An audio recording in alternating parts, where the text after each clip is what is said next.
Hello everyone, GM. Welcome back to another episode of Overpriced JPEGs.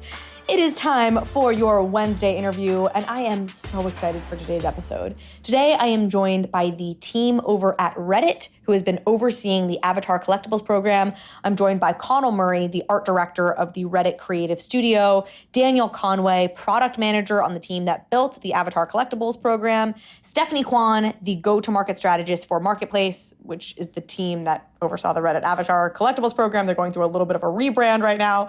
But these are three amazing guests to really break down what Reddit has been doing and how they have been thinking about NFTs for Reddit. And I have to say, I had one really big aha moment in this episode. I'm hoping y'all will too, in terms of why Reddit's program has seemed to work better than just about any corporate NFT program out there. In fact, I will say this has been the most successful corporate NFT program to date.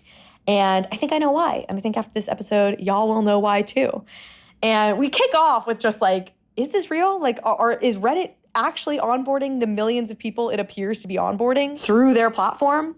And we dive into what the future looks like a little bit, what their thinking has been up to this point. And again, the big question, why has this been successful beyond what we've seen from pretty much any other company? So I think y'all are going to really enjoy this. A couple things that jumped out at me is, Ray Chan has been getting mixed reviews. 9gag CEO has been getting mixed reviews for the way Memeland rolled out their captains reveal. Not the way they rolled it out, but the fact that captains are customizable avatars. But the truth is that's what Reddit is doing. And that's part of why Reddit's program has worked, because people have really had fun customizing their avatars.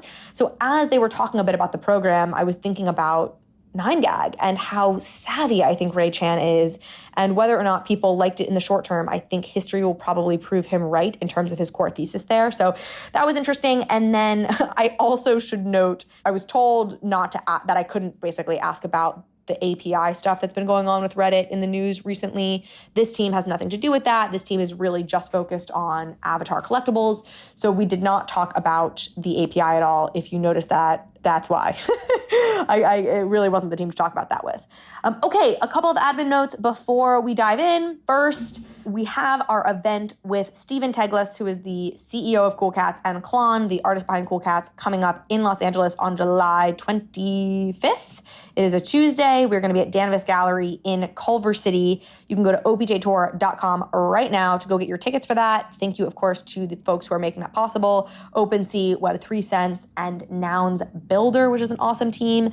So go opjtour.com, grab your tickets for that, and I will have an announcement about when your bottles of overpriced gin will be redeemable. You'll be able to redeem them. It is almost certainly going to be, I think I can say this month or like very early August. There keeps being random delays, but I feel pretty confident in saying that we are just like a couple weeks away from that. So please stay tuned. Make sure you're following me on Twitter. That's where a lot of the announcements will come from. But pay attention, because that redemption window is going to be opening very soon. Okay, and with that, we need to hear a word from our amazing sponsors, and then I'll be on to my conversation with the Reddit team, Connell Murray, Daniel Conway, and Stephanie Kwan.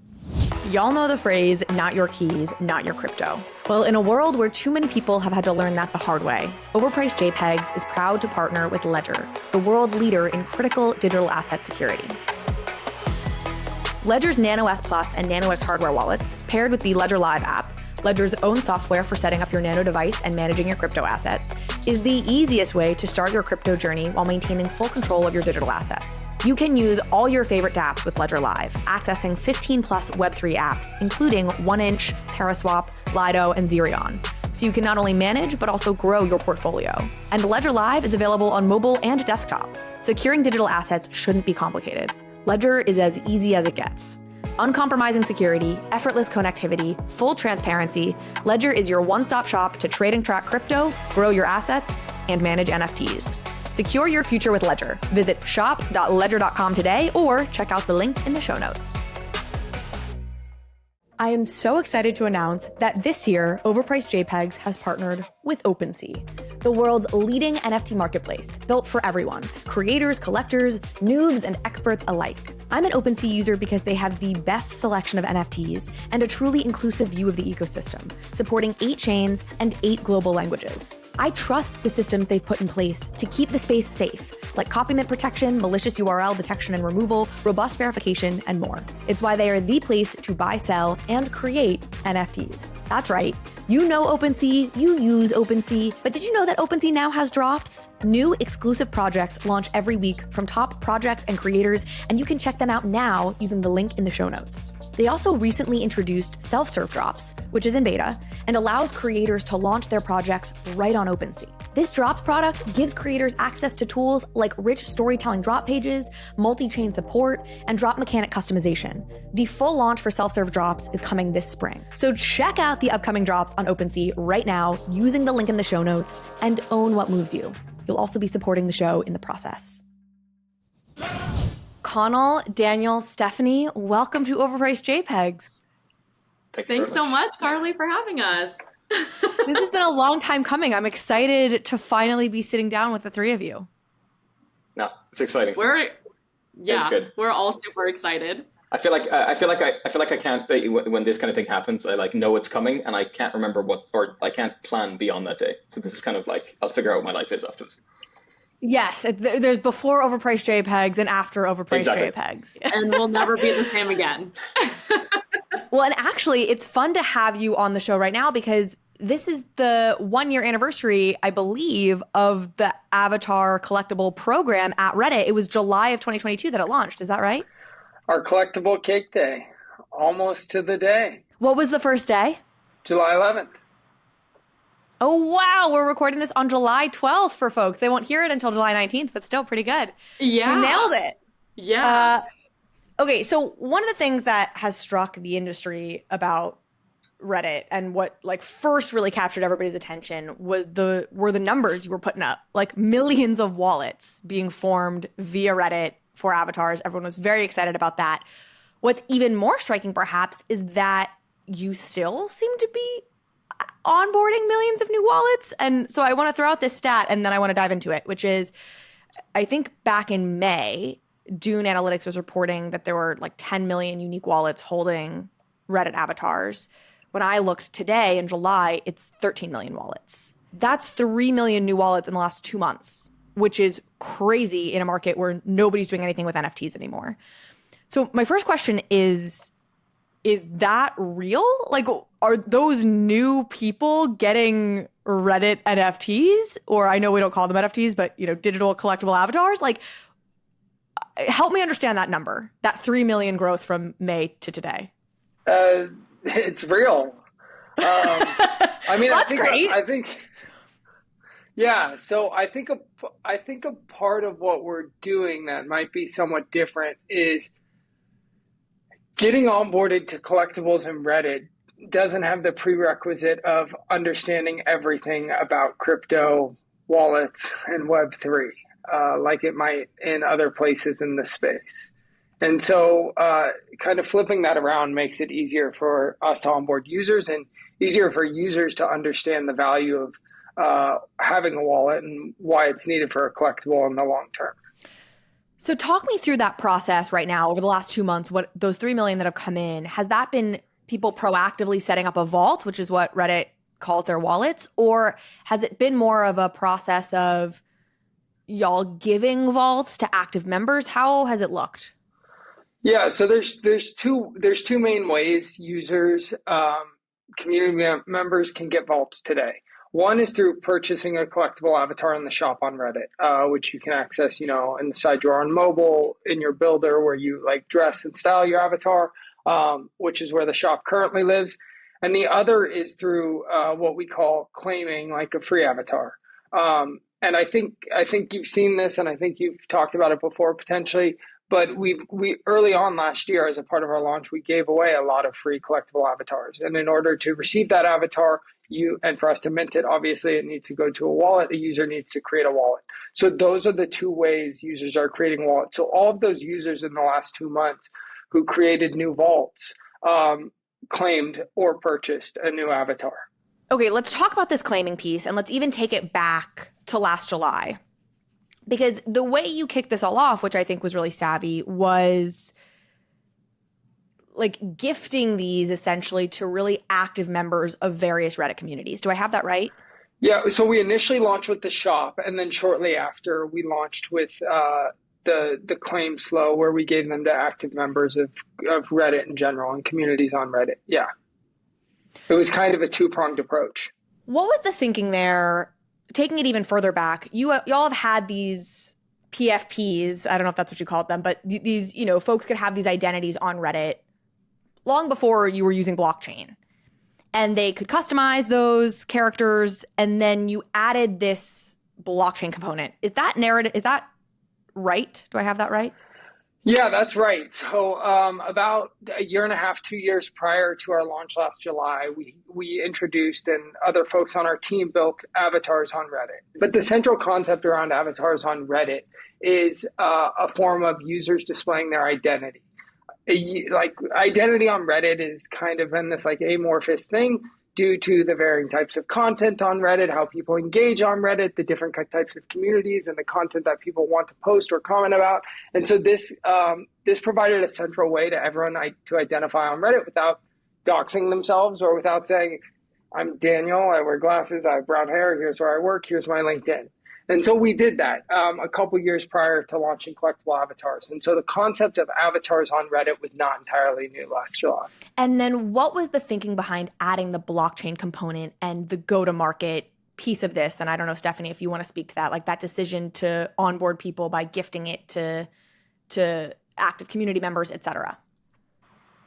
Yeah, I mean, I think, with Reddit being anonymous, right, we always wanted to find in more ways for people to express themselves. People are being kind of their truer selves through that veil of anonymity, and giving them a visual way to do it, I think, was kind of like a core key experience. So we had our claims flow, which were our free collections, and we were dispersing that between our creator program, which we'll get to later, and that Connell was part of the inaugural group of, where we kind of had a more premium experience, right? Where we are creating avatars through creators on Reddit for people on Reddit. But the go-to-market was really kind of leaning into that individual experience on Reddit of how do you further express yourself? How do you further engage by having something representative of you in this space? Because it is made up of communities of passion, right? And people want to express that passion, not just through posting, commenting, and upvoting. They also want to wear their heart on their sleeve, right? And say, these are the things I'm interested in. These are the things that, really like stroke my fire, and things like that. So I think that was like a really core component to it. And then when we kind of went into the creator program, of course, like leaning into creator support, creator economy, like that became a whole other avenue and a different approach on that end. Why do these as NFTs? Like, you had this avatar program that allowed people to express their individuality. What was the thinking for y'all and for Reddit to be like, we want to fully go into the blockchain and all of this? I mean, I'll start high level with just the buzzwords. Are you going to be like, we regret it? Utility, are you sighing because you're like, we wish we hadn't gone into the blockchain with any? Take it all back. No, not at all. I'm sighing because I think they're the same. I think it's these. They're the buzzwords that go around the space and have been circulating in the space for 2 years, and when utility and all that sort of stuff. I think there's a lot of conviction from what I can tell, and I think what we see on our team at Reddit, from the top down in the blockchain, in the concepts of some sort of decentralized network, in the idea that your identity can be interoperable. Or that you can engage across platforms without needing to create new accounts and really build that new status or reputation or community on that new platform. And so I think it's for the infrastructure layer. It's a different time in crypto now than it was a year ago. So there was other types of hype going into it at the time. But I think there's a lot of conviction in the opportunity that blockchain can provide. You're answering this, but I want to ask it to you anyway, point blank. We've seen big companies like Reddit get into the space, Instagram being a big one, and then get out.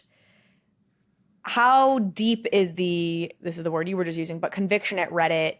Like, how deeply are y'all still completely pushing forward with all of your Web3 plans, or to what extent have they pivoted a bit given the market conditions?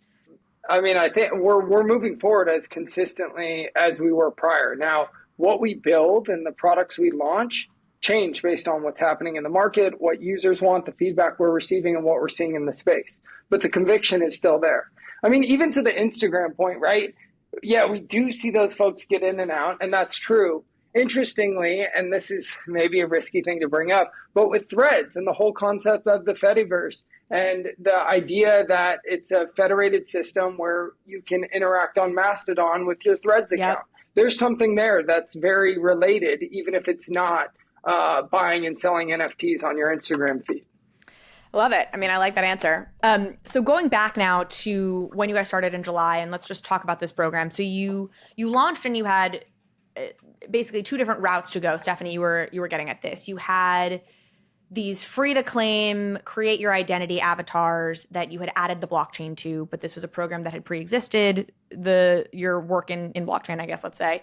And then you had these specific drops that you've done a few of now, where you actually partnered with artists, many or all of whom were in the Reddit community, who designed these avatars. And those are the ones that were available for purchase. Do I have that right? Yes, that's perfect. So you or Connell would love to have you just talk about the how you guys thought about it and what your goals were with the artist partnership drops.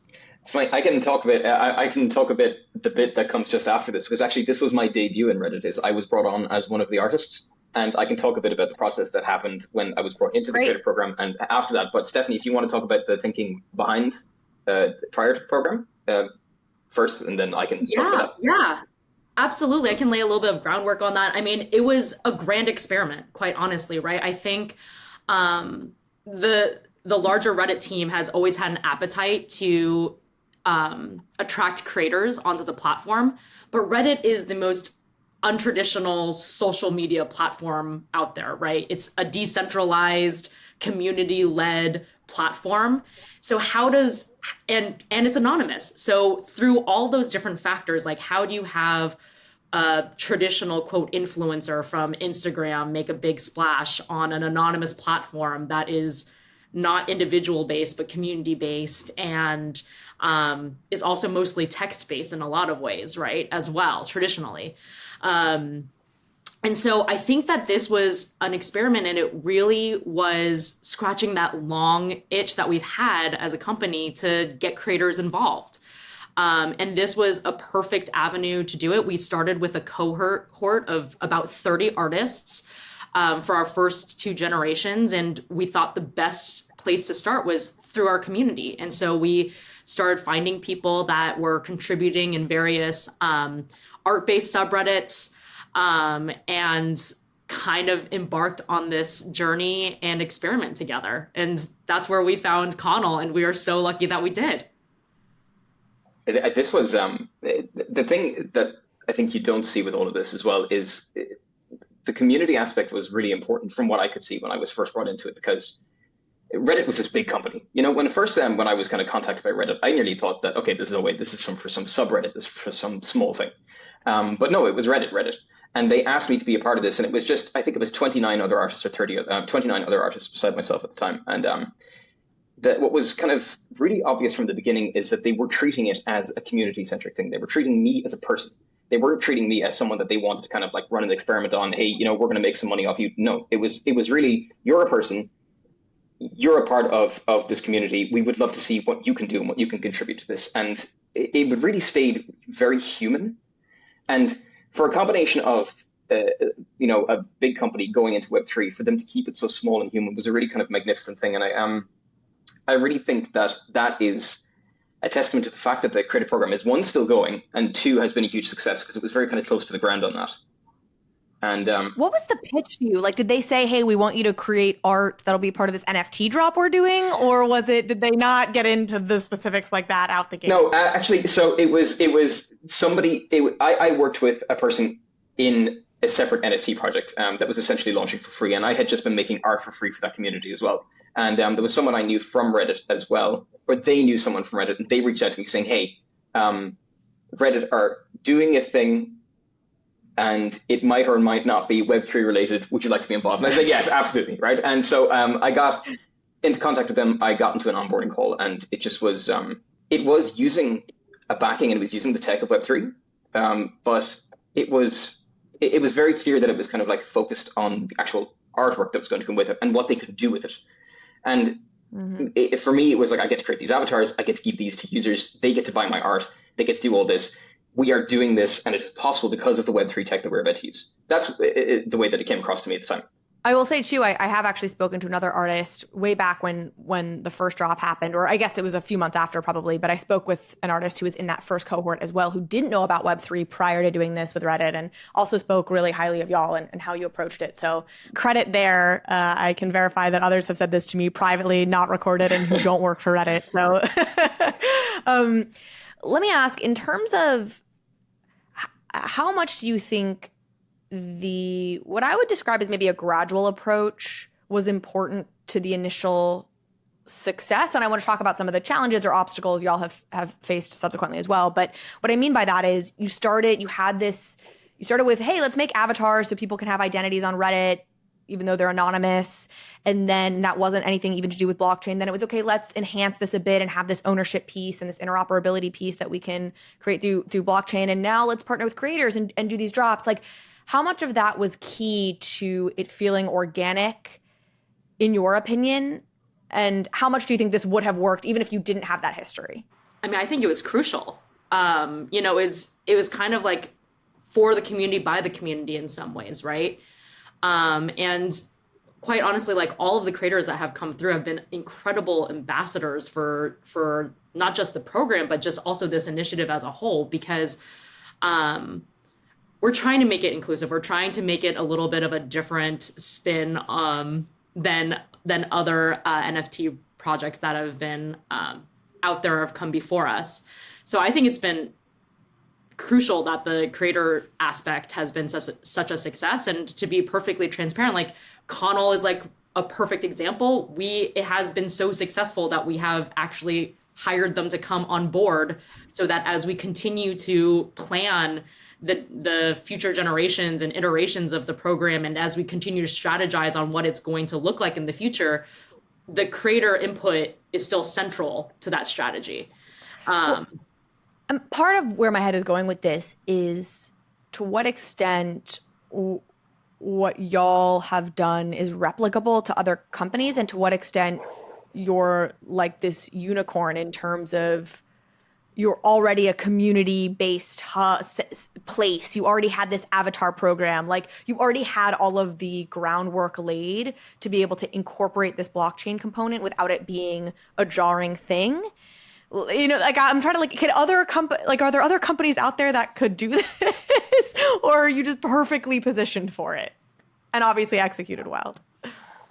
Yeah, I mean, it's a great question. Like, first of all, I'd never say never say never, right? Like, I believe in unicorns everywhere. but I do think that our program, I think it's unique in that it like really does represent the platform, right? Like, we are a network of decentralized communities, and then we're kind of going into like this decentralized system to implement this creator economy. So I think that there's like something very unique there. It like, even at the base level, it resonates with our audience and communities in that way, because there is that kind of inherent foundational connection where people come to Reddit to be like a little bit more radical. You know, so I think that has definitely played to our benefit for sure. But sorry, just real quick, is that I remember Daniel said earlier, you know, he's talking about this fact that people come to Reddit to represent themselves with their avatars if they want to do that, because it's mostly anonymous. And the thing about the collectible avatars is it allowed people to do that in a way. People could like choose some really unique things from other members of the Reddit community to represent themselves. And I think maybe that played a huge part in this, that people really love to represent themselves as maybe not themselves or anonymously or something. And I think the avatar builder that's there, I think that helps. I mean, I agree with everything that Stephanie and Connell have said. I think part of what we're seeing and what you're describing, Carly, is we had some level of product market fit with normal avatars, non-collectible avatars prior. Had we not launched that, we wouldn't have had that, and we wouldn't have had that signal during a time where we could have gone in many directions with collectibles in early 2022, late 2021. And so that signal allowed us to move in a path that we felt made a lot of sense for Reddit, for the product, for users. And so that was critical to being able to launch avatars as collectibles. And even the collectibles and the vaults we have today are a subset of overall avatar users on Reddit still. And so that was really important, right? If you already have an avatar, you're more likely to become a collectible avatar user. If you already have a vault, then you may be more likely to purchase a collectible because that onboarding flow, that ramp has been removed. And so I'd say that's definitely critical. When it comes to other platforms doing it, right, maybe their own version of this, does it make sense for Instagram influencers to stop posting photos of themselves and start posting photos of avatars? Probably not. I don't think. I don't know. Not today. Not for college athletes, most certainly, who are monetizing on Instagram and masses. But is there a version of it for other products based on non-collectible, non-blockchain things they've launched where they already have fit? I mean, most certainly, I think. Yeah, that's such a good point. That really does put it succinctly. It's like, start with looking for the other platforms that already use avatars that are not photos of yourself, because that is the challenge with these other platforms. Even Twitter, obviously you had this weird world of crypto Twitter of people who all wanted to make their profile picture something else, but the vast majority of like mainstream Twitter just uses their face or whatever, right? Continuing in this timeline, I want to talk about, you launched in July of 2022, and it was successful initially. Like your first artist drop was successful, but it didn't sell out immediately. It was like a little bit more of a slow burn, is my understanding. And then it feels like there was this turning point where suddenly crypto Twitter realized what was going on, and they were like, oh my God, like over there on Reddit, like 1 million wallets have been created, and it's like something is happening there. And then I feel like the floodgates opened, and for the second drop, I feel like in particular, suddenly crypto Twitter was onto it and was like fighting to get in, and that was certainly true for then the most recent drop. There's been 3, am I correct? There's been 3. Okay. Yeah. So I'm curious, A, what you felt like happened to the avatar community and to the Reddit community once the crypto people came in. And I'm curious where the community stands now in terms of what the vibes are within the avatar Reddit community. Reddit avatar community, whatever the order of words would be there. The collectible avatar community, yeah, it's really interesting. It's funny you say, so the first collection of artists did come in, and then, as you say, it was slow at first. And then actually our second drop, which was our free one, which was our 10 million drop, that is when that started to go out to basically it started to go out to specific users. People could see a claim thing in their feed and they could get a collectible avatar, and people didn't really know what they were. People just kind of get them. They thought they were cool avatars. They were getting free. Most people didn't even know that they were getting something that was blockchain related. Then they signed up for a vault, etc. But they still did the process. Just kind of whatever it was about it, they just said, "Okay, cool, I have this collectible avatar." And that actually, when people got more exposure to them, then when people had them, people started to want a community. So people started to go, okay, where are other people who have these collectible avatars? Where are other people who want to talk about these things? And then they noticed a shop, and then they went, hang on a second, there are like premium versions of these that people can buy.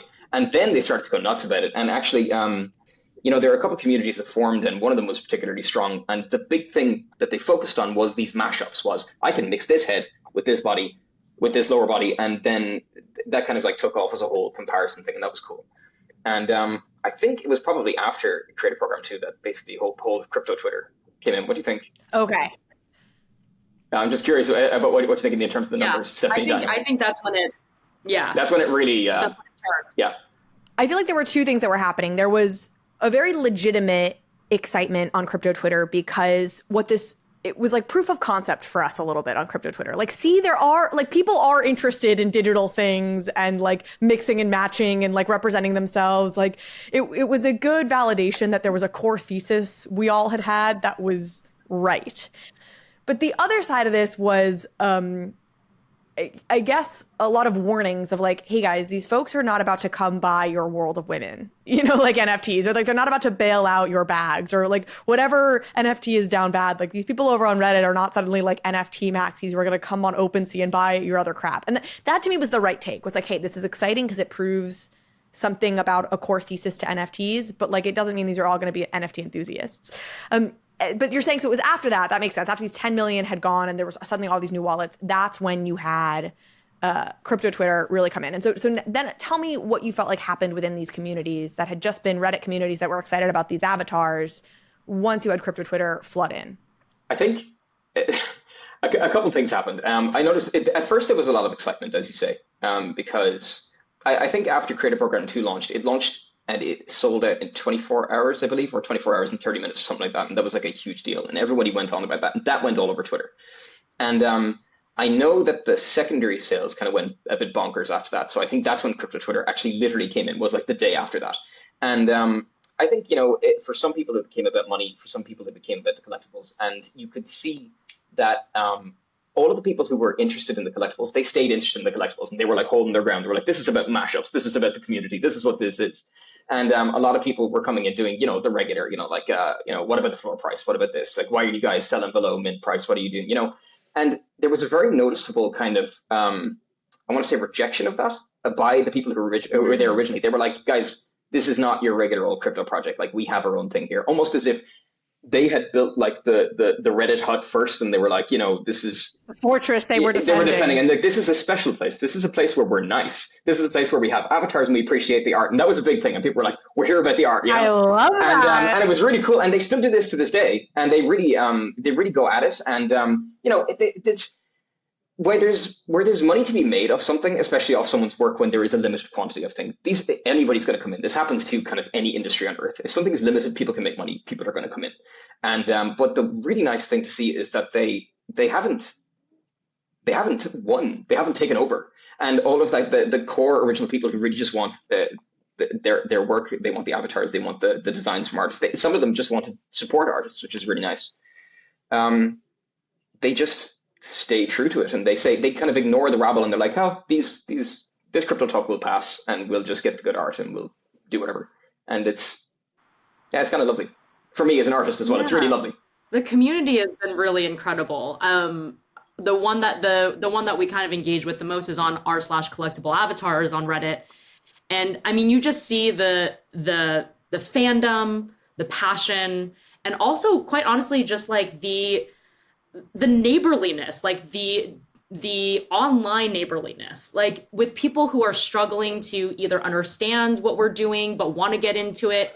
People are incredibly helpful. For people that may have had a misstep in some way, you see people lending a hand, people with wallet problems, people who didn't get the avatar that they wanted and getting gifted the one that they missed out on. You see these stories kind of unfold on that subreddit every day, and you really see the like power of that community, aside from also showing off all the amazing mashups, because people go bananas on that, and it's so fun to see all the different artists' components amalgamated into a completely different avatar. But highly encourage people to check out that community or to join it if they're looking for a place to land.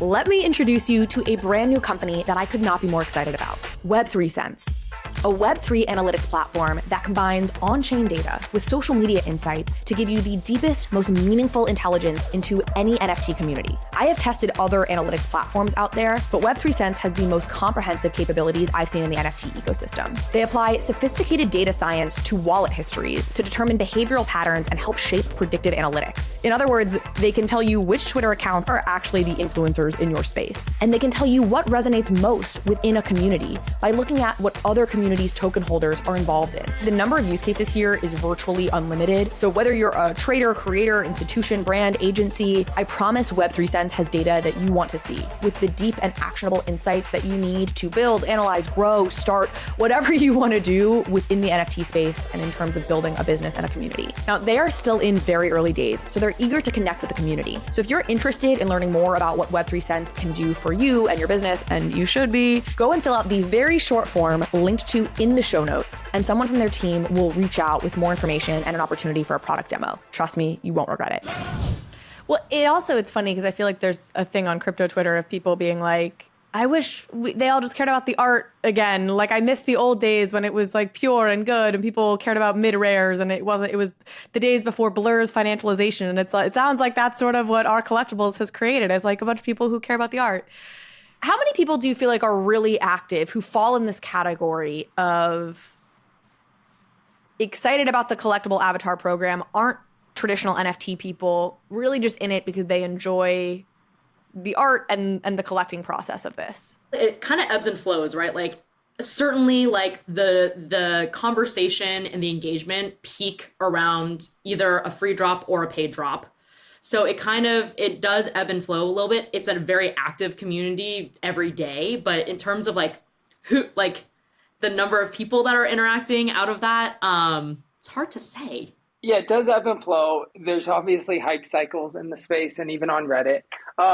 But there are millions of users, entering what we call the builder every month to style, to change, to mix up their avatar.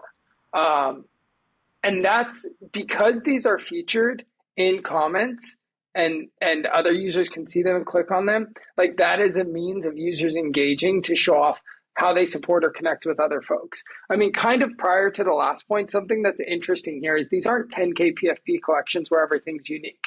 And so you have a lot of assets, you have a lot of accessories, we call them, that can be mixed and matched. And that is a way of building connection with other users on Reddit. We saw some emergent behavior at one point where everyone who had these like cones on their head formed a community around cone heads. And so like, they formed their own community, like, you have a cone, you have a cone, you have a cone. And it was this sort of thing where users, previously you could connect in the comments, and it's usually meme or like jokey comments that get up votes, and then these comment threads form. Now you can connect based on like how you visually look. And so I think having that and having some functionality immediately, because there is community on Reddit, so the ability to mix and match, the ability to identify and connect with other users, help to counter some of the speculative behavior that Connell was talking about, and also drives a different kind of engagement that isn't necessarily, core blockchain or isn't comment based or even like trading based. You brought up something interesting there. You referenced something interesting, which is getting me back to that original question of 3 million new people have gotten a Reddit wallet, essentially a vault, in the last 2 months. What are the key drivers? I'm assuming that's all in these claiming your free Reddit avatar. Most of those are from claiming a free Reddit avatar. It's in the comments. It's in their home. Like, where are you driving people to claim these avatars? Yeah. So, there are some evergreen entry points throughout the app. In the side drawer is one on mobile. A lot of our users with collectibles are on mobile. And then you'll see around creator program launches or different partnerships, you might see some sort of like marketing unit or new UI drawing your attention to it. So this year alone, we did something with the NFL. We did something with Ubisoft as well. And so again, we think those are bringing new users into the space. There may have been, we only have so many outfits, so many collectibles today, and so many creators, which we're working on expanding.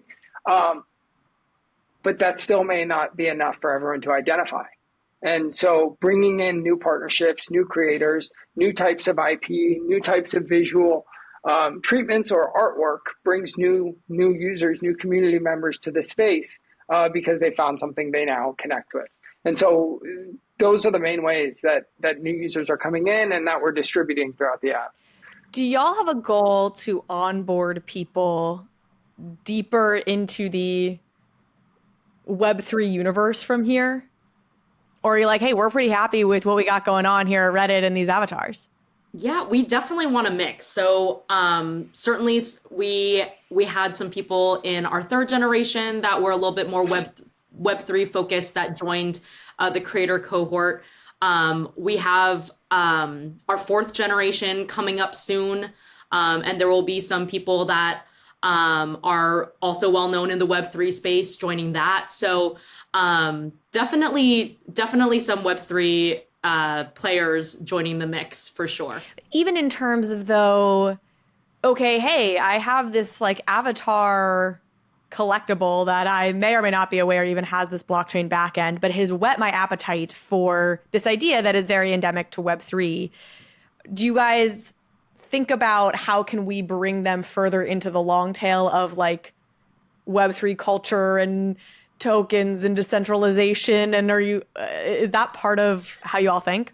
It's funny you say that. I actually think that in a way, what I've noticed, it's actually been the other way around, is that we have had some Web3 people come to us and be like, hey, how can we get a bit of that wholesome community stuff you got going on? Yeah.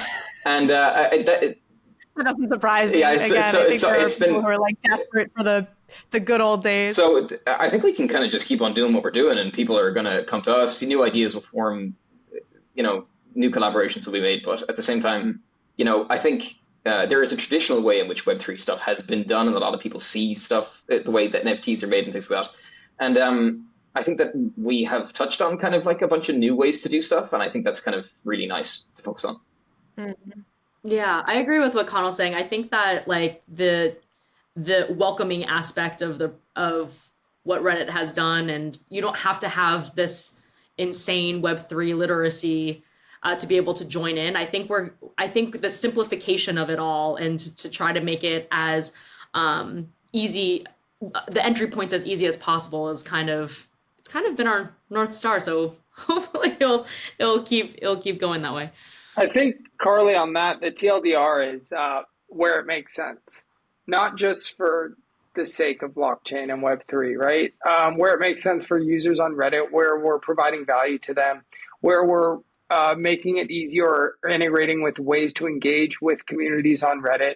And ultimately, we're trying to empower communities, empower creators, empower users, empower communities to be self-sustaining in some way. And we see blockchain as a means to that in many ways.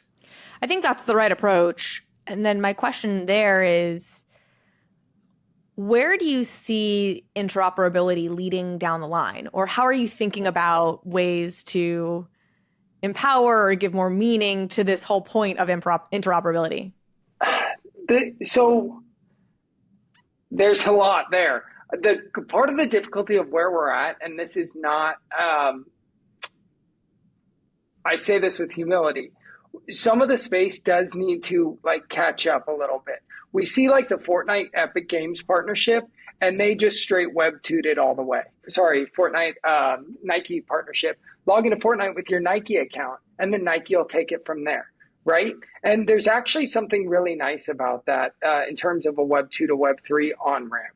And I think that could be, I think we did a little bit of that with the avatar shop on Reddit, and how we enabled users to purchase with, fiat, not involving crypto, et cetera. And I think there's something nice to doing that for interoperability, for utility, for benefits, for cross-platform engagements. So, I mean, if you open up that bridge, that path where everything doesn't need to be Web3, it's kind of choose your own journey at that point. Are you thinking about partnerships where your avatar gets used in another app, or in the example of like a Nike Epic Games partnership? Yeah, we are for sure. And we're open to those. I mean, again, like we want to make sure that it makes sense for users on Reddit. We have this core user base. We're not building from scratch. There is a white canvas and a blank canvas in some ways for what we're doing, but there's also a lot that already exists with what Reddit is, what our communities are interested in, how they like to operate and interact, and how users like to participate on Reddit. And so it's kind of where those concentric circles overlap or intersect. One of the questions that came up on Twitter is whether or not you can speak to or if you can confirm that there is a secondary marketplace that y'all are looking to build in app. Well, I don't know if it's something that we can really discuss. It's definitely probably like the most frequently asked question that we get, especially and even at the top of this call. I don't even know if we were recording when we were talking about our marketplace team, but like the word marketplace means a lot of different things to different people as well, right? And so even within Reddit, we're trying to define our own version of that. And whether or not that includes secondary sales is like all, part of the conversation, but is not something that is concrete. Say more on that. What do you mean? What does marketplace mean to different people? I think for some people it means the secondary market, and it means like that exchange. And for others, it's maybe just primary sales. Primary? And, yeah. What do you think the takeaway should be for NFT fans from what y'all at Reddit have done? From my point of view, it's that the Web3 technology can really do a lot of really, really, really cool stuff. It can build communities. It can really get people involved. It can get people to appreciate the art that goes with them. It can get people to appreciate the interoperability. You can use it in a way that makes you happy and it does something good for you. I don't think it necessarily has to be. I think that people don't have to reference all the things that have been done with NFT tech or Web3 tech and kind of take that as the basis or the standard. I think that you can do anything with it. And I think that if anybody has figured out or is absolutely certain about what Web3 stuff does or what NFTs are, I think that they need to take another look, because I think it's only just getting started and I think there's a lot of stuff to do. I mean, that sounds pretty good to me. No, I think part of it is you can have it all, right? You can have you can participate in NFTs in blockchain without it needing to be some reverse Dutch auction that you've gone and rented a WeWork room for. And also with that, you can have like community from the jump. You can have some benefits, some way to utilize these things. I think when you zoom out, there's just a lot that can be done that kind of isn't necessarily, to Connell's point, aligned with everything that's been done so far. How much do you think the people the quite literally millions of people that have now been onboarded, whether they realize it or not, to Web3 through Reddit, how many of those people do you think right now, and this is an impossible question to guess at, but give us your sense, understand and appreciate the full ownership piece of what they have? And assuming that number, frankly, is probably quite small right now, how much do you think that full ownership, that interoperability piece is a slow burn that over time the majority of people who are participating in this program right now will come to appreciate or like? I think the thing is, I think that the self-custody thing is a kind of, unfortunately, a very new thing in the internet in general, and like owning your own stuff. And this comes from, I can speak to this as an artist for a very long time. If I were to put a piece of artwork on the internet like 20 years ago, it's gone. It's not mine. It could be copied a million times over. There's no ownership. There's nothing I can claim about that. And for that kind of control, to be able to own something that you put on the internet, to extend to something very simple, like even just an avatar or owning, like a ticket to something or something like that, I think that's hugely significant. And I think the idea of that becoming standardized without people noticing is a very powerful thing, because it will become what it should be, which is standard, which is if people have something on the internet, it's theirs and they have control over it. And I think getting people to understand that and to own their own stuff, and if they don't notice, I think that's fantastic. And I think in 20 years, 10, 20 years, people will look back and go, hey, this is where this started. I think that people won't notice it happening. And I think that's kind of good. Yeah, I agree. It's going to be something like, it's going to be like your internet, your phone, your electricity, where it all kind of happens magically in some ways, right? And you're obviously the benefactor of it, but you don't know the inner workings of it, but it's going to become that standard way, and like that back end technology that kind of powers everything, for you to enjoy like all sorts of things. And I think that when the utility factor kind of like gets really up and running and people experience it in different ways, that's where it's going to really take off. I agree with that. So let me tell you my takeaway, which I think is I've sort of been alluding to and saying in what you guys just said. I think reading between those lines, I think a lot of people right now who have collectibles or have these avatars on Reddit have no fucking idea that maybe that they even have a blockchain component, though presumably they read the fine print when they were making their vault. But probably don't really understand the interoperability piece or like that this is a different kind of ownership than you've ever had before.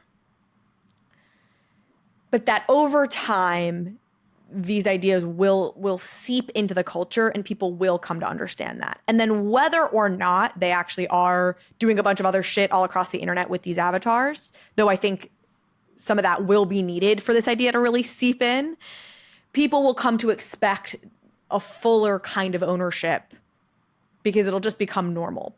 To your point, Connell, who knows? Maybe it takes a decade, maybe it takes 2 decades. Hopefully it takes less time, but you never know with these things. And so what's so meaningful and what folks should take away from what you're doing is what I said earlier, which is that there's a core thesis here that is right, that people like owning things, whether, again, they realize the fullness to which they own this or not. They like representing themselves in fun ways. They like little creative projects where within the confines of certain parameters, they can mix and match and feel like they're expressing some level of individuality. They like cool art and supporting artists in bite-sized ways. And it's a validation of a whole bunch of core theses of Web3 that when you abstract away all the complicated UI, it really works. What do you think? Yeah, I agree with you. And like, I think, like as we've talked about there, it's like I think it's going to be just some kind of generational thing where people really start to understand the self custody and the ownership thing. And when people do, and kind of the light hits, then as we said, suddenly you have this thing that you own that gives you a bunch of utility, that gives you access to a bunch of things just because you've owned it for a very long time. And I think, yeah, like I'm not sure there's much more to say. I think you summarized it really well. I'm having this aha that's like an embarrassing aha to be having because why am I like, shouldn't this be obvious? But like, just add the blockchain to the shit you're already doing, people. You know what I mean? Like, don't do a whole new thing. Don't launch a whole new program. Don't make it a whole separate and just like put your existing shit on chain. Yeah? Absolutely. Absolutely. And I think to Connell's earlier point, it's just, I think that there's been a lot of burnout and a lot of kind of bad players that kind of made it's not just for this one use case, right? Like the chain is not just for people trading and like shilling and all that good stuff, right? It's like there's so many things that can be used for that we have not even scratched the surface on yet. And so I think that you nailed it, Carly. There's a bit of a reputational issue, I think, and a PR thing to overcome for the chain to actually get there. Yeah, I agree with that. I just want, if that's the thing, is that once people start to like, because you kind of at the moment for like the bigger the entity you are, the braver you have to be to step into blockchain. Because if you say the word blockchain, people kind of look at you and go, okay, are you doing the same thing as everyone else? Are you trying to do this for money? Are you trying to do this for all the benefits that people think are there? But if people just and people will get over that. People will realize that blockchain tech is actually there and it developed for a very good reason because it is a very reliable, incredible new piece of technology. Once people get over that, then people will just start to use it in everything. That's my opinion. I think there's been this like prerequisite in the space to educate people and then say, see, they understand blockchain and they still like it. But there's so many things we interact with that we don't understand because it works well. And we need to understand some components of it, right? You don't want to lose access to your vault or your wallet or whatever, but you also don't need to understand the inner workings of blockchain to participate and to like reap the benefits and to enjoy life on the internet using the chain. And so I think we're moving more in that direction where not everyone needs to be a crypto junkie to join the party. So what's coming next? What are the big highlights that you can share? Or the ones that you can't share, but you're going to share anyway because you've just loved this interview so much that you want to announce something on Overpriced JPEGs. I mean, I think our biggest thing is that the 4th generation of the creator program is coming soon. Always a lot of speculation around that. Not to end us on any sort of sour note, but there were challenges with the third one. It got pretty heavily botted. There were some technical issues. What did you all learn from that to prevent something similar from happening in this next drop? We learned a lot. Daniel, I don't know if you want to go into the details of what's being implemented or anything like that, but we're definitely taking precautions this time around. Yeah, no details on what's being implemented, but I mean, we learned, we learned, I think, about building in the limelight a little bit, right? And there was, building in public. Yeah, exactly. You know, what every NFT program has now learned and regrets. And we're also, bots are just still a thing for sneakers, for Ticketmaster, for everything. And so we're learning how to mitigate and manage for our use cases. I mean, there's not a lot more than that. We learned the hype is real, at least in that case it was. And so we need to figure out how to manage that and spread that out. How do you think about balancing supply and demand? Are you paying a lot of attention to it or worrying less about it? I think the thing is that the focus of the creator program is to bring in more artists and to give them access to a platform where they can sell their art and do more Web3 related things, whether they realize it or not. And I think as long as that kind of stays the focus, then that's really the important thing. I think that the community have gotten very good at choosing what they like, what they don't like. And, we've had a lot of hype for the last few creator programs, like, for example, Creator Program 2 sold out in 24 hours, but Creator Program 3 it gets some more negative press because of the thing that happened at the start, but we sold a lot more avatars sold. There was a lot more people wanted to have the avatars. And I think the demand is there. I think the demand is building. I think the important thing is that we focus on giving a way for artists to produce art and to get it out to people who really want it. And that's the main thing. If you oversupply, then other artists won't have the same opportunities because people will tune out of it. So I do think there's a balance. Balancing that supply and demand is critical to make sure you continue to have a platform for artists. But it sounds like y'all are thinking about it. Yeah, I think Connell said it perfectly. I think there's also like multiple layers, right? There's the artist, there's the outfits, the collectibles per artist, and the inventory per. I mean, less inventory is rare in the space, and there's truth to what you said too, Carly. But I mean, the artists are all very different, and so some of them have their own communities already, and some of them are starting and building from the ground.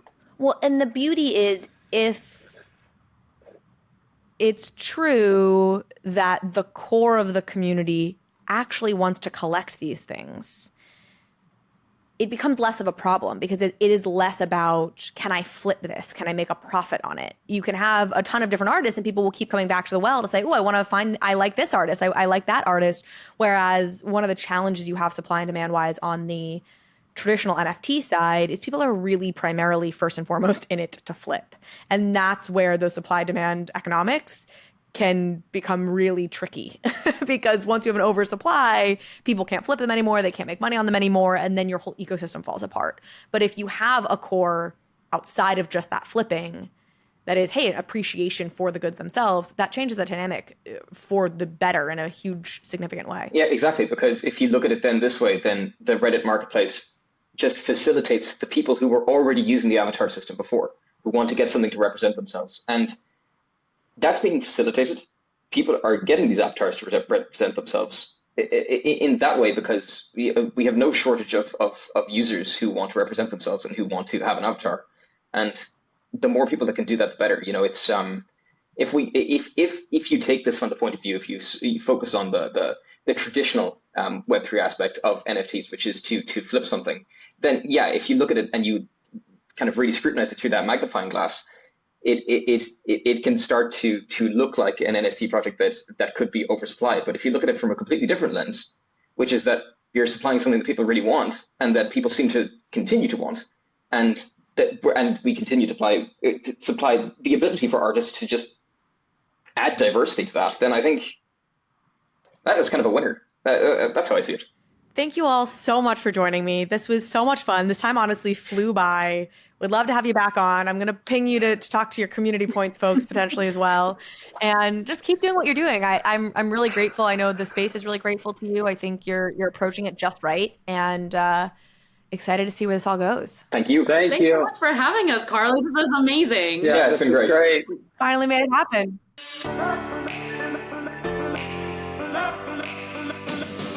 Thank you so much for watching this episode of Overpriced JPEGs. If you liked this conversation, if you liked this episode, please go ahead and hit subscribe. It helps me out, it helps the show out, and it means you will get alerts and updates when we post new content. Thanks again.